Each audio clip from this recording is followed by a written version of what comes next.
So, all right. So I'm going to share. Up. There we go. All right. So I'm going to share my screen here. And as you can see, I've already gotten started. And so I'm going to explain a few things going on here. First off, this is for the YouTuber Family Tree series. My computer. Okay. That's as far down as it goes. Perfect. All right. This is for my YouTuber Family Tree series. So this is the DNA results for a YouTuber and their siblings. I'm not going to say which YouTuber it is. I don't know how much I've said in the past about this research, but all I'll say with this research is we've tested this YouTuber, two of their siblings and their parents. And what we're going to be doing is we're going to be doing visual phasing. And then after doing visual phasing, we're going to be doing some DNA painting. So I've already started the visual phasing, which is what you're looking at. So we've got a lot to explain because even, I'm guessing that we probably have a lot of people here that are big followers that know a decent bit that kind of are understanding what we're talking about. And some others that maybe you're more in the beginning of things that are like, whoa, this is crazy looking. But basically what visual phasing is it's when you have ideally 3 siblings who've done a DNA test. But technically you can do it with other than siblings, but it's a lot harder. But anyway, when you have 3 siblings who do a DNA test, you can use the information on how they all match each other to then decipher what segments of their chromosomes are coming from which grandparents. So you have your paternal grandparent, you have your paternal grandfather, paternal grandmother, maternal grandfather, and maternal grandmother. So the basic concept here is that with the recombination points where you're sharing with your siblings, by comparing the 3, you can figure out where the recombination points are and then use that as a guide to figure out how you're related to them. So I've done chromosome 2 already, and chromosome 2 I actually have assigned the maternal grandparents and the maternal grandparents, because with chromosome 1 we don't have any actual maternal grandparents we've been able to assign that we can then confidently say this chromosome goes to that one.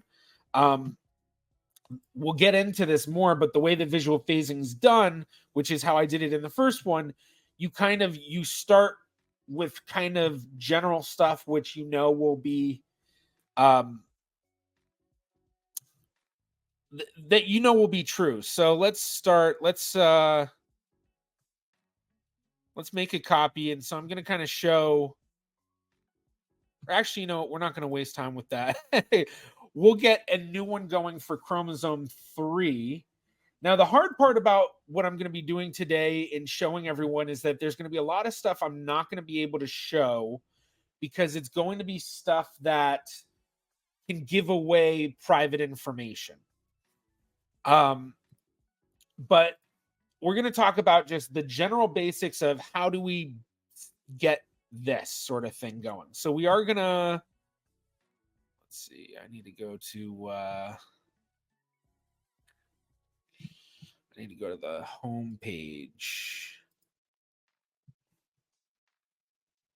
Okay, I did keep copy. So we're not going to do this as chromosome 1. We're going to do chromosome 3. And so we're going to reset it. Oh. Important call. Everyone just hold on just one moment.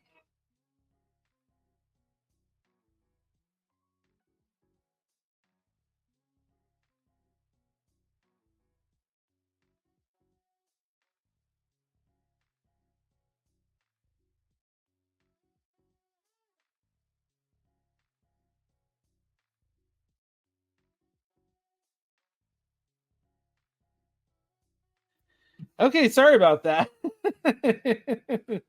Those important calls, got to take them. But we are all here. Yeah, people are here. Everyone can hear me. Okay, good. All right. So going back to this, so we're going to do this as chromosome 3. So I'm going to delete some of this stuff, and we're going to talk about how we're going to do all that by going through. So see that there.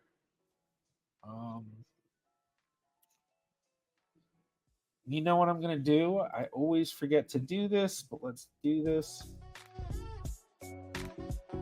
Put some background music on. Hopefully this isn't too loud.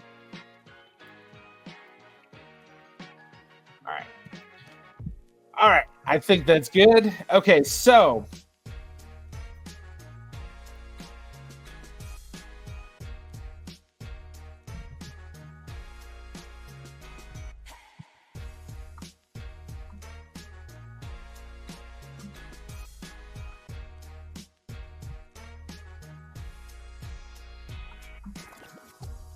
hopefully some of this stuff will make sense in a bit. Oh, whoops. Definitely deleted some that I didn't want to. I think that would be these 4. Okay.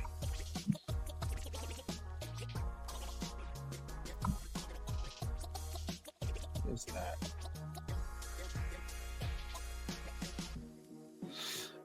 Okay. So I am going to show some stuff. I'm going to try to keep it. We're going to try whatever. So the way that this works is that we have the 3 siblings. So for this, we have M, J, and C. Okay. So what we've done here is this is chromosome 2 on this page, where we've compared M and J, M and C, and J and C. So all we've done is we've taken a snapshot of these chromosomes. Now, to do this, you have to do it through GEDmatch. There's no other way around it. What you do is you go into GEDmatch and you go and do a 1-to-1 autosomal. And you do a 1-to-1 autosomal for the 3 siblings, or if there's more than 3 siblings. So like I've done visual phasing where it's a single sibling, an aunt, and a grandmother. And then I've done other ones where it's been, 1 sibling and 2 aunts and an uncle and like a cousin. And, you can't always assign every single segment and figure out which grandparent it's going to be coming from, but you can usually get a general idea of things. But 3 siblings is the best. So, but whoever you're comparing, you just do all these 1-to-1 autosomals. So here is an example of what a 1-to-1 autosomal will come out looking like. And you want to do this where it shows you the graphic and the position. So when you choose the 1-to-1 autosomal, which I'm not going to click because I don't want to accidentally show something I'm not supposed to. When you do that 1-to-1 autosomal, then you have the different options, and one of those is graphic, position, or graphic and position. I think default is graphic and position, but you want that because this box here, this is position, and this image is the graphic. The graphic is what we need to do the visual phasing, but the position is very important in that, especially when it comes to when we start the DNA painting. So I've already got this on DNA Painter. This is DNApainter.com. I've created a blank slate, and we're going to paint some of this. So basically, we'll paint in which segment's coming from which grandparent.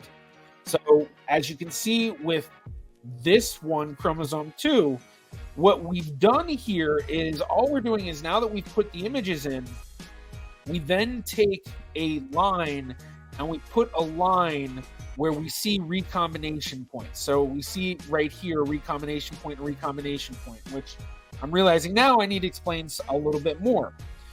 Part of why you need to use this image from GEDmatch is because GEDmatch is showing you what's known as half identical regions and fully identical region matching, as well as no region matching. So this top part of the bar, when you see it's just a large single chunk of yellow or green or whatever, that is what's known as a half identical region. So what do I mean by that? Well, each part of your DNA, each spot of your DNA, you have 2 base pairs. or you have a base pair. You have, you know, a base from your mom and a base from your dad, A, T, C, or G. And so if you're matching someone, you might only be matching one of those, one part of that base pair. But if you're matching both parts of the base pair, that's a full identical region. So half identical is where you're only matching one base of the base pair. Fully identical is when you're matching both. And when you're matching both in a huge segment, that's where it comes out as green. So you can see in this field of yellow, we do have some greens and some reds. And so what that's just indicating is in reading these spots, they're, you know, they found that, okay, well, it is fully identical here, but for the most part, you go by the largest part of the segment. So even though there are some green spots in here and some red, which means no matching, you take that as a half identical segment. Over here, we see all of these red lines, even though there's some half identicals in there, which is not uncommon. All of these red lines are breaking it up, so there's no segment. So basically, you see underneath how it's black, and black means no match. So blue means that it's matching, but the blue is kind of like if you see on 23andMe, it just tells you if you're matching. It doesn't tell you if it's half identical region or full identical region. But here it's telling us that. So the blue is telling us, do they think it's an actual match right there on the segment? And then the top part, if it's green, it means fully identical, and yellow, half identical. Now, for reasons of visual phasing, this is really important because when it's green, so like J and C here, because they're green in this segment, that means that they share DNA from both their paternal grandparents and their maternal grandparents at that spot. So the DNA that they inherited from their parents at that spot is the same from their mom and their dad. So when we look at J and C, you can see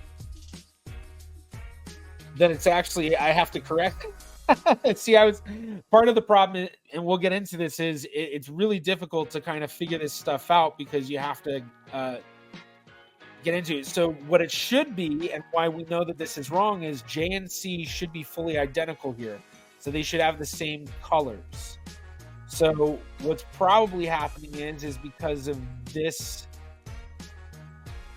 Yeah, I'm going to need to correct this. Okay. Let's look at this one over here. So you can see this green spot, M and C. Well, yes, they do have the same colors, but this is how we use it in figuring out this stuff. Now, to get to this part, it takes a while. And part of why this part is so difficult is because for this person, their maternal grandparent, or not their maternal grandfather is unknown. He was adopted, basically. And then their maternal grandmother has a lot of kind of questionable family history. It's uncertain what is her true family history and what isn't. And so part of that is what we're deciphering. But the other thing is this family has very low matches on the maternal side. So how do we get there? So first, I'm just leaving this in as kind of a template. So what I'm doing over here, we're doing chromosome 3. So I'm just going to take a snapshot. I don't know if you all can see how I'm doing this because it's just a Mac, but basically I'm just doing a snapshot of the chromosome 3 for this one. And then I'm going to have to move this away so that I can double check who's who. So we're going to upload this.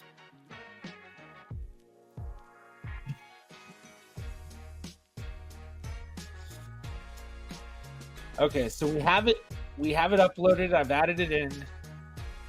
Okay, so this is M and J.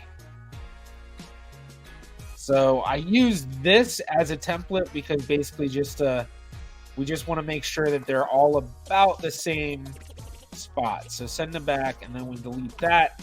And now I need to do the same thing for the other two. This is JC.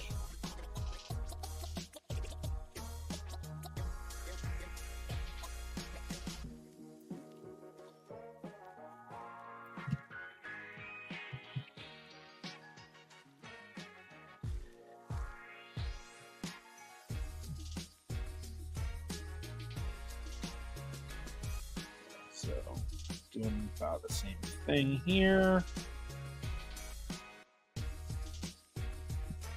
Send to back. And then we have MC, the last ones. And this is going to be, I can already tell just by looking at these chromosomes, this is going to be an interesting one to do. And for anyone who really wants to get really in depth with visual phasing, there is a visual phasing group on Facebook that I highly recommend. And honestly, if you're not on Facebook but you're really into genealogy, I recommend looking into getting onto Facebook because it has a lot to offer. Okay, so let me check chat because this has been kind of, it's hard to keep track of chat while I'm doing this stuff. I see some more people coming in from all over the world. Hello, everybody. Thank you. Charlie, thanks for jumping in. Wonderful mod. Okay. Hello. All right. So we've got these added in. So now what we need to do, delete those. Now what we need to do is we need to mark the recombination spots. So I leave these in here just to start that. So what we want to look for is where the recombinations go. So like right here, we can see there's a recombination spot, but then there also seems to be a recombination spot as well right there.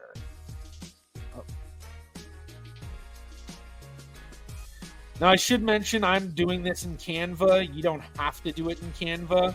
I just found that this has been my favorite way to do it. And then there's a recombination point right here. So see how there's change right here and change right here. So we put that there. I'm gonna put on a different song. I wish it automatically scrolled through songs and stuff. Whatever. I'll do what I want. All right, let's do that. All right, hopefully that's good, everybody. Okay, so now we have this other one. So we've got a recombination point right here. Looks like we have one right here. See, this is really interesting because we have all these really, really tight recombination points.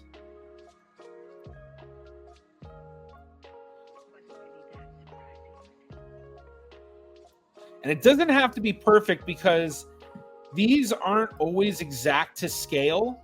So you can see image size reduction. It's like 1 out of 86, I think, for all of them. But basically, it's not always perfect, especially considering margin of error and just all sorts of various things.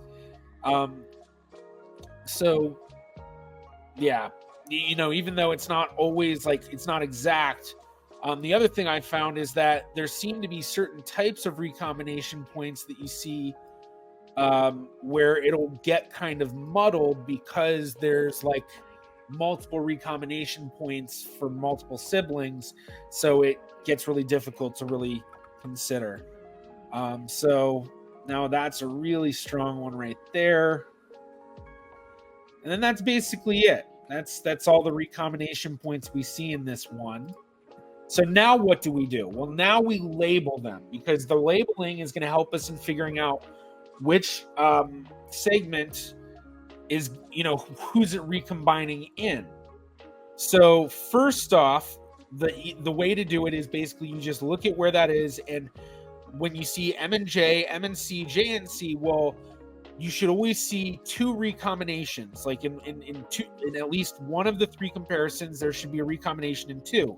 Whichever one where you see that person, like this one, we see it's the recombinations M and C and J and C. So the recombination is C because C is the one that's in both of them. So I always keep one down below to help in guiding, but then we'll put one up top. So there we've got C. So that. So now we have this second one, and it's in C again. Notice M and C and J and C, and this is why it's going to be really weird in this one. Because what's probably happening here is that for C, there's a recombination point happening at one of these points for the maternal side and another recombination point happening on the paternal side.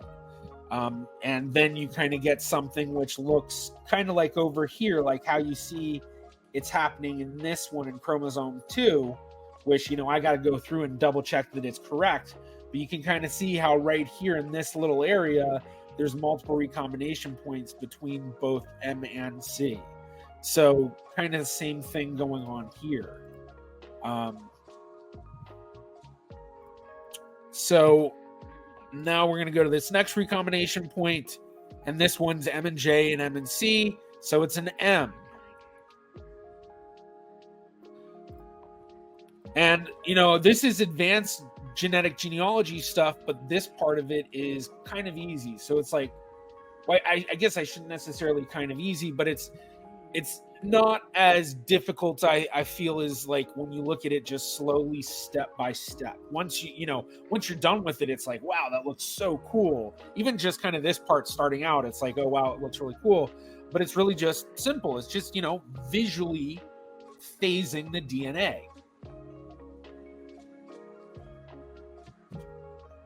So got M here, then this one over here, that's M again. And then over here, we have M and J, and then J and C. So that's going to be J. Now this part's kind of weird because you can see that there's a little black spot on the bottom part, basically saying that M and J aren't matching there. But you can also see up top that there's not that much red in the SNP reading. Basically, there's a lot of half identical region with a little bit of the no matching. And what I think that might just be is because it's just a possible misread or something like that. It's not uncommon to see stuff like that, but usually you do not see recombination happening that crazy. So even though it's technically M and J,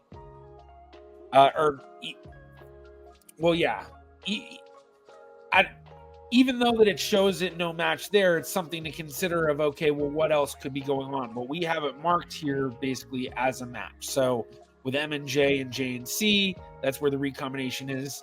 But then over here, we have another recombination point, and that's M and C and J and C. And so that's probably part of it, is just that because we have two really close recombination points.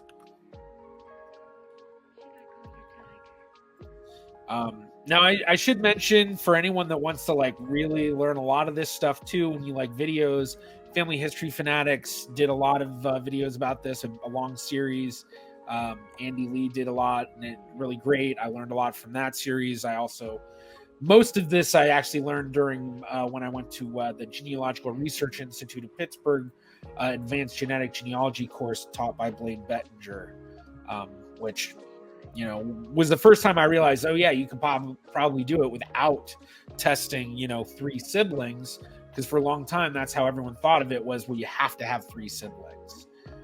So now here's another interesting point that we have.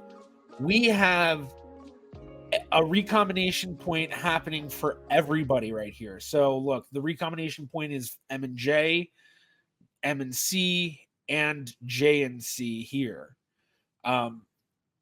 So for that one, we're kind of just going to leave it blank for now. But it's pretty interesting.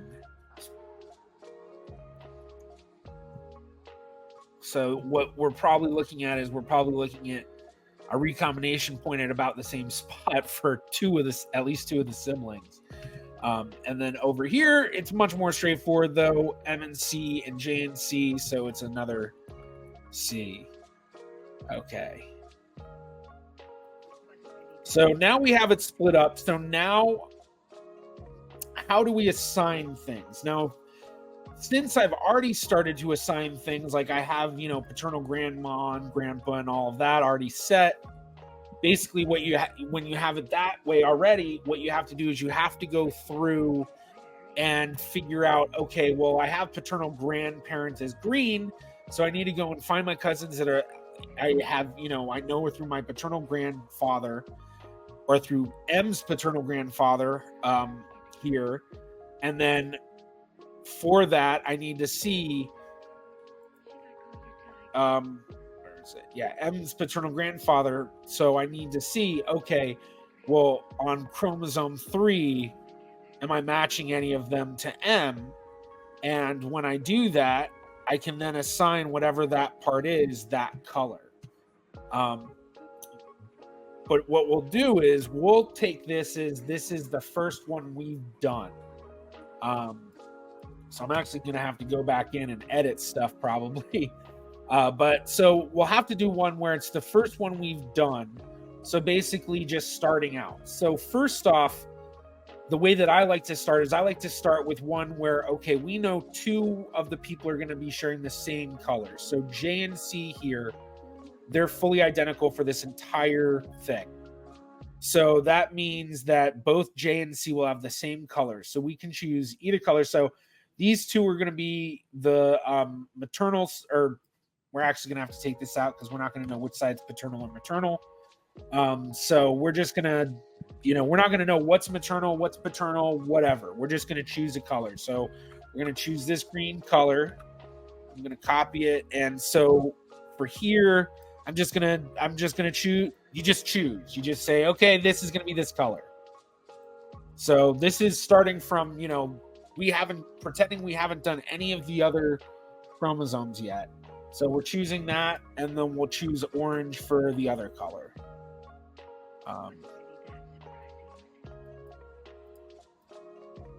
Now I'm going to do stuff to kind of make it look nicer. You don't have to do that kind of stuff, but, like me, like kind of changing the size and then doing this where I put it. Actually, I'm not going to put it to the back yet, but okay. So M, whoops, I didn't mean to put that in M because we want it J and C match. Well, okay, so we'll keep M like this. So if M is like this, M does not match J or C. So J and C have to be the other. So both J and C will then make the red.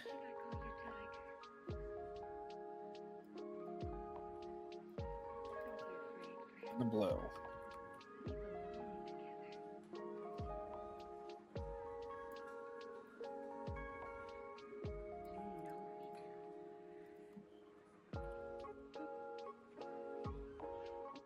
Okay.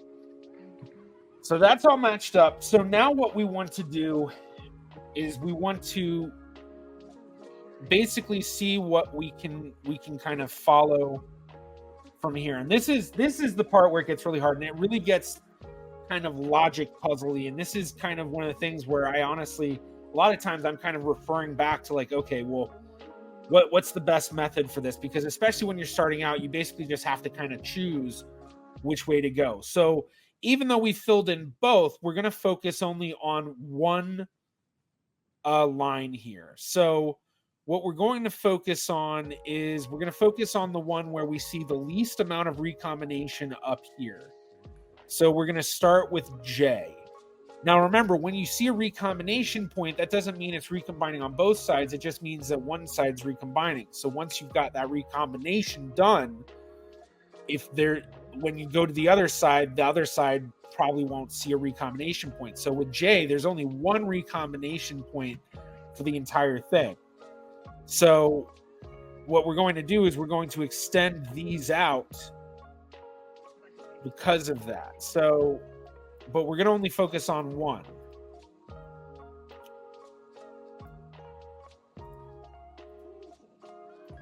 So we'll extend that out there. But now basing off of that, now we're going to look at M and C and see how things should go from there.